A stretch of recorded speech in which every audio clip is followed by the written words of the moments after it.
finally, I wanted to bring Gillian to give her a presentation. Thank you. Thank you very much. Are we here? Well, to those in the room, they've already kind of heard this story, but to those online, I want you to listen. I want you to listen because I'm telling you a story. I'm telling you an important story. I'm telling you a story about literacy and youth empowerment. Financially, youth financial empowerment. And if that sounds good, let's start. Once upon a time, there was a man named Mr. Andrew Carnegie. He was a philanthropist. Around 1903, he came to the Caribbean. He came to the parliaments. He came to the government of the Caribbean and said, let me leave my story here. His story was a National Library building. You know where he went? He went to St. Lucia. He went to Guyana. He went to Dominica. He went to St. Vincent and the Grenadines. He went to Trinidad. He went to Barbados. He left his story in stone. And the governments, well, they built more. They built what are known as branch libraries. And they became spaces where any child, once they could reach that library, once they could reach that branch library, they could create a space of their own. Now, this space is very important because it's not just a space for education. There's a difference. There's a difference between education and literacy. Now, education will get you places. There are rules for that. There's a structure for that. You get A, B, C, D, well, hopefully not D. But literacy is different. Literacy builds what we call holistic active citizens. We want to use literacy because literacy, well, it supports individuality. So Read for Life is a nonprofit organization that has been running literacy-focused grassroots projects for over 10 years. I would like to say only in Barbados, but in Guyana, in St. Vincent, in Dominica. So they went places. More importantly, they heard stories. They heard stories from children as young as primary school age, teens now getting their foot wet and getting accustomed to their friends' groups in secondary schools. They heard from graduates at the college level and at the level of the University of the West Indies. And they all came to this space that was a story of Mr. Carnegie. So here's the idea, and here's the plan. Let's start with what we have.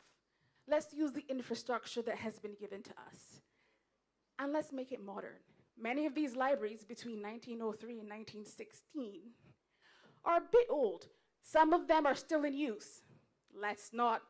Some of them are still in use. Some of them have been hit by hurricanes, however, and fire and mold. We need a big backing to get these buildings up to par. Some buildings actually have computer labs in them. They're trying, but we need to meet the National Library Services in these borrowing member countries. We need to meet them halfway. So that's a bit of money there, but let's look at the investment. Why is storytelling important?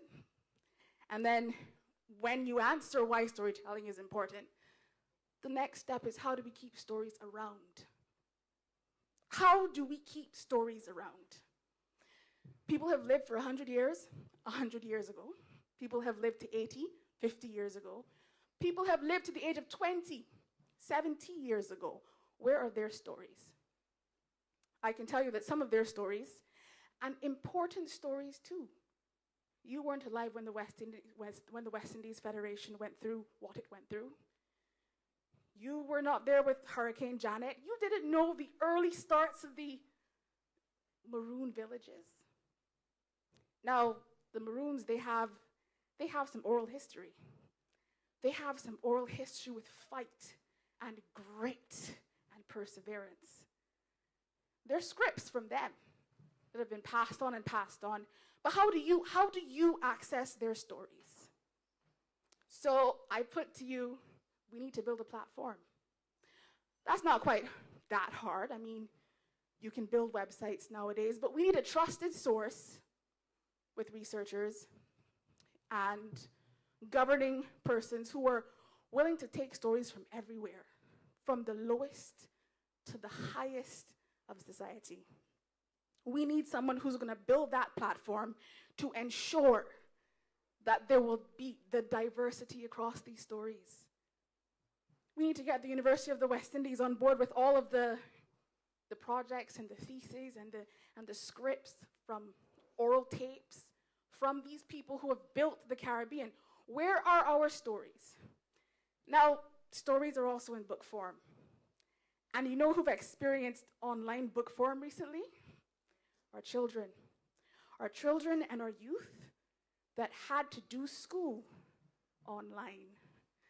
Thanks to the lovely Rona, Panamania, whatever word you wish to choose to call it, education went online. But literacy fills that gap when hard copy books maybe are not as popular, or you need to get the book, the papers into the digital age. You build a platform. You put the story online, but you manage that platform so they can see the text. They can hear the text. If they have accessibility problems, you can solve that on a platform that is owned by the responsible body that built the platform. We don't want a platform with some US address. We want to build a platform so we can host our stories. So let's just review. We're saying the stories are important. We are saying that the Caribbean has stories. They are authors who are currently writing and are struggling to get their works published. They're saving to get it printed. But there needs to be an alternative for them, especially as youth, to be able to sell and make their own funds from selling their own material. They need to be able to write for children younger than them, for adults, for children their own age, and be able to get royalties on that platform. Because I did say youth financial empowerment. Because young people need to have money coming in from many sources. We want to make